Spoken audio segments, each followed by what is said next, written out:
നമസ്കാരം, third eye ന്യൂസിലേക്ക് സ്വാഗതം. വേനൽക്കാലമായതോടെ പാമ്പുകളും പാമ്പുകടിയേറ്റുള്ള മരണങ്ങളും വർദ്ധിച്ചു വരികയാണ്. പാമ്പുകളുടെയും മനുഷ്യരുടെയും സുരക്ഷയ്ക്കായി വനം വകുപ്പ് തയ്യാറാക്കിയ സർപ്പ മൊബൈൽ ആപ്പ് നവീകരിച്ച് ഉപയോക്താക്കളിലേക്ക് എത്തുന്നു. വിദഗ്ധ ഡോക്ടർമാരുടെ സേവനം തത്സമയം ലഭ്യമാക്കുന്നത് ഉൾപ്പെടെയുള്ള സൗകര്യമാണ് പുതുതായി ഉൾപ്പെടുത്തുന്നത്. പാമ്പുകടിയേറ്റാൽ ഉടൻ തന്നെ ഡോക്ടർമാരുടെ ഉപദേശം ഓൺലൈനായി തേടാനാകും.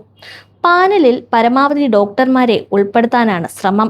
കൂടാതെ ആന്റിവെനം ലഭിക്കുന്ന ആശുപത്രികളുടെ വിവരവും ഉൾപ്പെടുത്തും. ആന്റിവെനത്തിന്റെ സ്റ്റോക്കും മറ്റും കൃത്യമായി അപ്ഡേറ്റ് ചെയ്യും. സർപ്പപാഠം ബോധവൽക്കരണ ക്ലാസ്സിന് ഓൺലൈനായി രജിസ്റ്റർ ചെയ്യാനുള്ള സൗകര്യവും ഒരുക്കുന്നുണ്ട്. വിദ്യാഭ്യാസ സ്ഥാപനങ്ങൾ, റെസിഡൻസ് അസോസിയേഷനുകൾ, കുടുംബശ്രീകൾ തുടങ്ങിയവയ്ക്കെല്ലാം ഇത് ഉപയോഗപ്പെടുത്താനാകും.